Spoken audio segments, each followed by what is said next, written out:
Hello guys, welcome to our YouTube channel study with M.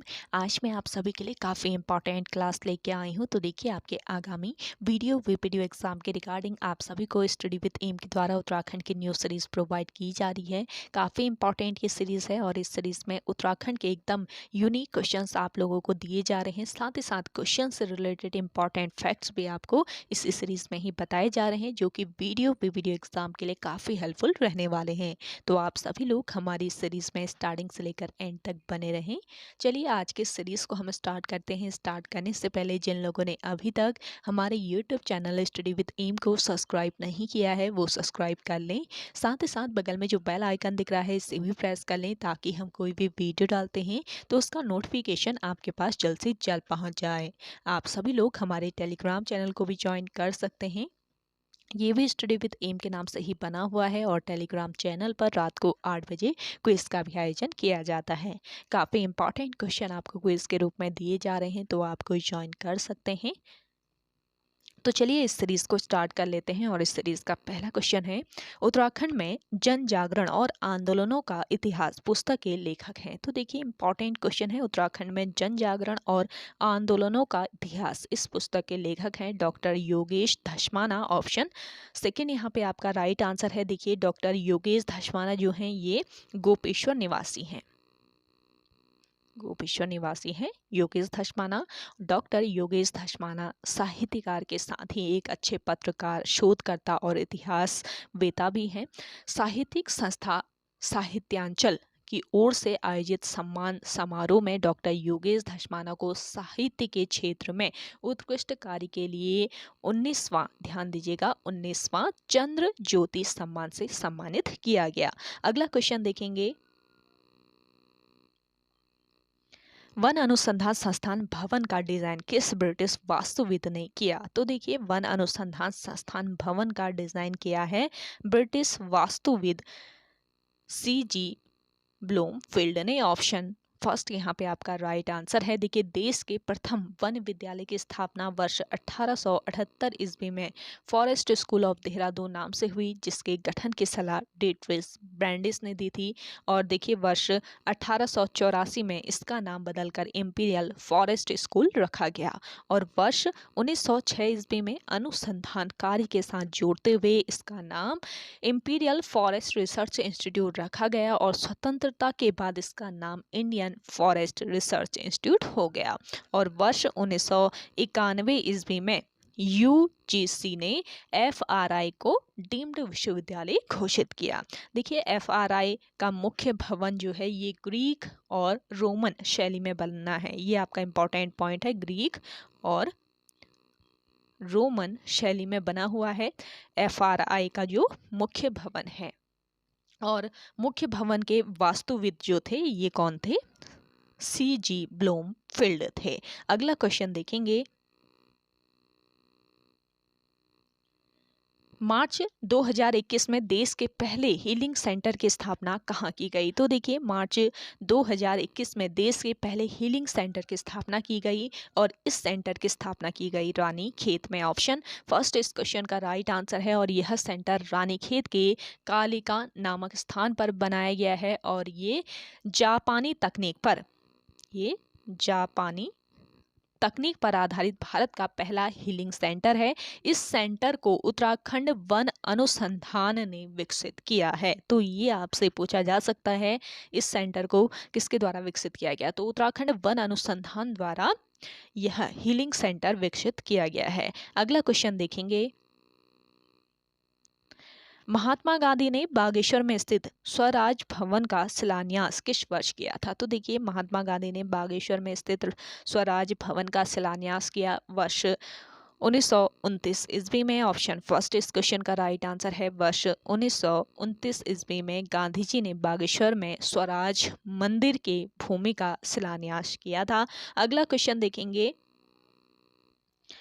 स्वयं सिद्धा योजना राज्य में कब आरंभ की गई? तो देखिए, स्वयं सिद्धा योजना को राज्य में आरंभ किया गया वर्ष 2001 में।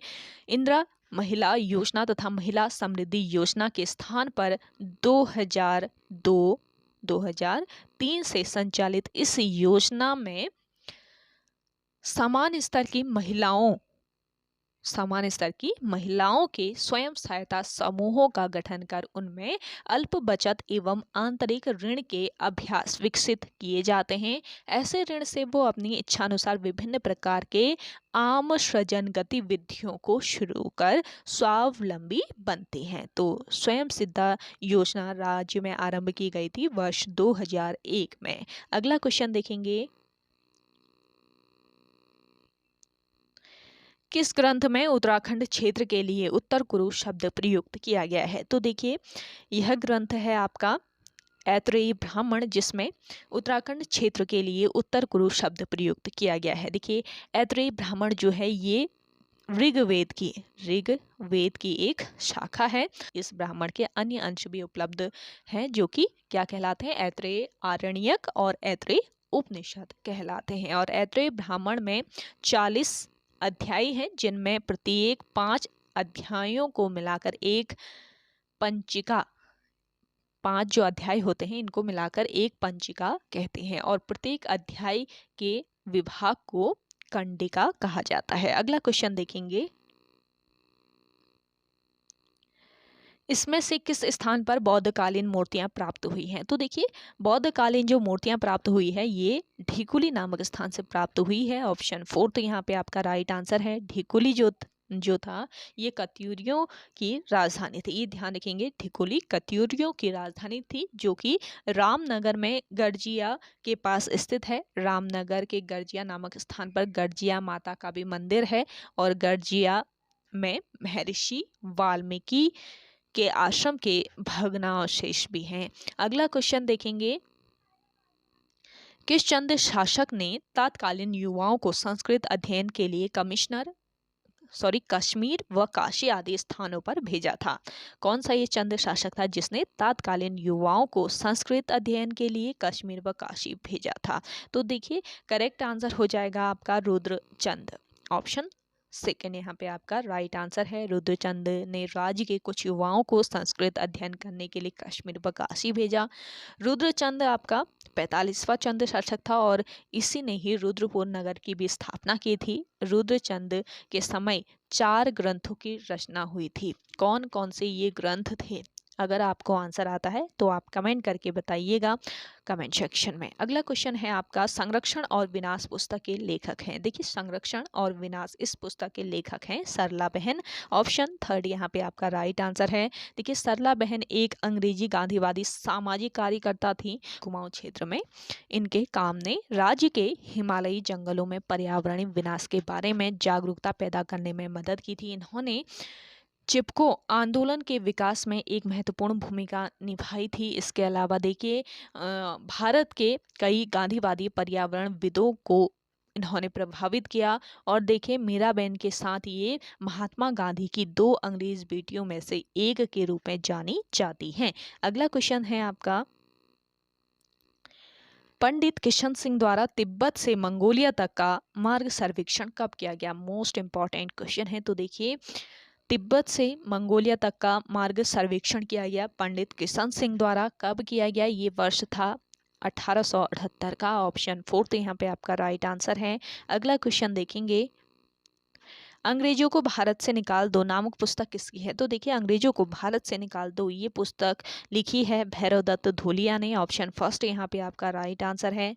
भैरव दत्त धुलिया, इनका जन्म कहाँ पर हुआ पूछ लिया जा सकता है। इनका जन्म पौड़ी गढ़वाल के मदनपुर गांव में हुआ था वर्ष 1901 ईस्वी में। और देखिए, भैरव दत्त धुलिया और भक्त दर्शन के संयुक्त संपादकत्व में वर्ष 1939 ईस्वी में लैंसडाउन पौड़ी से कर्मभूमि नामक पत्र का प्रकाशन शुरू हुआ और बाद में केवल धुलिया ही संपादक रहे थे कर्मभूमि के। और यह पत्र गढ़वाल में स्वतंत्रता संग्राम की गतिविधियों तथा गांधी जी के कार्यकलापों व नीतियों के प्रचार का सबसे महत्वपूर्ण माध्यम था। अगला क्वेश्चन देखेंगे, कुमाऊं इतिहास का रॉबर्ट ब्रूस किसे कहा जाता है? तो देखिए, कुमाऊं इतिहास का रॉबर्ट ब्रूस कहा जाता है पुरुषोत्तम पंत को। ऑप्शन 2 इस क्वेश्चन का राइट आंसर है। पुरुषोत्तम पंत जो था ये रुद्रचंद चंद का सेनापति था। और देखिए उपनाम था इसका पुरखू पंत। पुरखू पंत इसका उपनाम था, जो मूल निवासी कहाँ का था, पिथौरागढ़ का था। और ये मराठी ब्राह्मण जयदेव का पुत्र था। सीरागढ़ से मल्ल राजा को भगाने में पुरुषोत्तम पंत का मुख्य योगदान था। अगला क्वेश्चन देखेंगे, गढ़वाल सर्वदलित परिषद का गठन वर्ष 1928 में किसने किया था? तो देखिए गढ़वाल सर्वदलित परिषद का जो गठन है ये वर्ष 1928 में किया गया। किसके द्वारा? जयानंद भारती द्वारा इस परिषद का गठन किया गया था। जयानंद भारती का जन्म वर्ष 1881 में हुआ था, पौड़ी गढ़वाल के अरकंडई गांव में। जयानंद भारती ने आर्य समाज की दीक्षा ली थी। दीक्षा लेने के बाद इनका नाम जयानंद आर्य पथिक हो गया था। और गढ़वाल में इन्होंने छुआछूत और डोला पालगी जैसी कुप्रथा के विरुद्ध भी आवाज उठाई थी। अगला क्वेश्चन देखेंगे, पौवार राजाओं के काल में कौन सा काव्य रचा गया था? देखिए पौवार राजाओं के काल में रचा गया कौन सा काव्य? गढ़ राजवंश काव्य, सुदर्शनोदय काव्य, मानोदय काव्य, सभी काव्य रचे गए थे। तो ऑप्शन 4 यहाँ पे आपका उपयुक्त तो सभी करेक्ट आंसर हो जाएगा। देखिए गढ़ राजवंश काव्य की बात करें तो गढ़ राजवंश काव्य की रचना ब्रिज भाषा में हुई थी। ब्रिज भाषा की ये रचना है। और रचनाकार कौन है इसके? मौला राम। मौला राम का ये काव्य है गढ़ राजवंश काव्य। और देखिए मानशाह के समय भरत कवि था। कवि जो था मानशाह के समय वो भरत था, जिसने किसकी रचना की थी? मानोदय काव्य की। तो मानोदय काव्य की रचना किसने की थी पूछा जाए तो आप याद रखेंगे कवि भरत द्वारा इसकी रचना की गई थी। किसके काल में? मानशाह के काल में यह काव्य रचा गया। ये पॉइंट आप ध्यान रखेंगे, इम्पोर्टेंट पॉइंट है। अगला क्वेश्चन है आपका, प्रत्येक वर्ष 5वें धाम यात्रा खतलिंग रुद्रा देवी का आयोजन किया जाता है। तो देखिए प्रत्येक वर्ष 5वें धाम यात्रा खतलिंग रुद्रा देवी का आयोजन किया जाता है। कहाँ पर? टिहरी गढ़वाल में किया जाता है। ऑप्शन सेकेंड यहाँ पे आपका राइट आंसर है। और यह यात्रा टिहरी जनपद में हर वर्ष सितंबर माह में होती है। और ये यात्रा कहाँ से? घुत्तू से लेकर भृगु गंगा के उद्गम तक जाती है। अगला क्वेश्चन है आपका, सेशन आप लोगों को पसंद आ रहा है तो जल्दी से लाइक कर लीजिए आप सभी लोग। देखिए एक ही क्वेश्चंस के साथ आप सभी को फैक्ट भी बताए जा रहे हैं, ताकि आयोग उससे रिलेटेड कोई भी क्वेश्चन आपसे पूछ ले तो आप बिल्कुल करेक्ट करके आए। तो आप लोगों से छोटा सा रिक्वेस्ट रहेगा मेरा, सेशन आप सभी लोग ज़्यादा से ज़्यादा शेयर कीजिएगा। चलिए अगला है आपका, उत्यासु बांध परियोजना किस नदी पर निर्मित है? उत्यासु बांध परियोजना निर्मित है आपके अलकनंदा नदी पर। किस जनपद में स्थित है उत्यासु बांध परियोजना पूछा जा सकता है तो पौड़ी जिले में स्थित है अलकनंदा नदी पर। अगला क्वेश्चन देखेंगे, राज्य में सबला योजना की शुरुआत किस वर्ष की गई? देखिए राज्य में सबला योजना की शुरुआत की गई वर्ष 2010 में। तो ऑप्शन 4 तो यहाँ पे आपका राइट आंसर है। सबला योजना 19 नवंबर 2010 को शुरू की गई। और इस योजना के तहत 11 से लेकर 18 वर्ष की किशोरियां जो कि स्कूल नहीं जाती हैं उनका विकास सुनिश्चित करना है। सर्वप्रथम 4 जिलों, कौन कौन से ये 4 जिले थे? एक था आपका चमोली, दूसरा आपका उत्तरकाशी, तीसरा नैनीताल और चौथा था आपका हरिद्वार। तो सर्वप्रथम इन 4 जिलों में सबला योजना की शुरुआत की गई थी। अगला क्वेश्चन देखेंगे, निम्न में से कौन सा दर्रा बागेश्वर और पिथौरागढ़ को जोड़ता है? तो देखिए बागेश्वर और पिथौरागढ़ को जोड़ने वाला जो दर्रा है इनमें से ये है आपका ट्रेल पास दर्रा, यानी कि ऑप्शन सेकेंड यहाँ पे आपका राइट आंसर हो जाएगा। देखिए श्रृंगकंठ जो दर्रा है ये आपके उत्तरकाशी और हिमाचल को जोड़ता है। उत्तरकाशी और हिमाचल के बीच स्थित है श्रृंगकंठ दर्रा। सिनला दर्रा है आपके दारमा तथा व्यास घाटी में। दारमा और व्यास घाटी को ये जोड़ने वाला दर्रा है। बारातोही दर्रे की बात करें तो बारातोही जो दर्रा है ये पिथौरागढ़ व चमोली को जोड़ने वाला दर्रा है। तो ये दर्रे नोट कर लीजिए, काफ़ी महत्वपूर्ण है। चलिए अगला क्वेश्चन देखते हैं। हार्डी प्रपात किस जिले में स्थित है? तो देखिए हार्डी जो प्रपात है आपका ये है देहरादून में। ऑप्शन 4 यहाँ पे आपका राइट आंसर है। टाइगर फॉल प्रपात चक्राता देहरादून में स्थित है, ये भी आप याद रखेंगे। टाइगर फॉल प्रपात कहाँ पर स्थित है पूछ लिया जा सकता है, तो देहरादून के चक्राता में स्थित है। 50 मीटर की ऊंचाई पर स्थित है ये। चक्राता से टाइगर फॉल तक ट्रैक मार्ग से जाता है। जो देखिए चक्राता से टाइगर फॉल जो है ये ट्रैक मार्ग से जाया जाता है, ये भी आपको याद रखना है। अगला क्वेश्चन देखेंगे।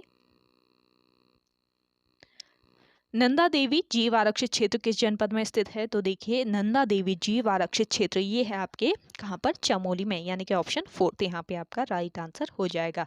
तो ओके गाइज, आज के सेशन में इतना ही। आई होप आप सभी को आज का ये सेशन काफ़ी पसंद आया होगा। अगर आप सभी को आज का ये सेशन पसंद आता है तो इस सेशन को लाइक कीजिएगा, शेयर कीजिए। जिन लोगों ने अभी तक हमारे YouTube channel study with M को सब्सक्राइब नहीं किया है वो सब्सक्राइब कर लें। तो चलिए मिलते हैं एक नेक्स्ट इंटरेस्टिंग वीडियोज़ के साथ, तब तक के लिए धन्यवाद।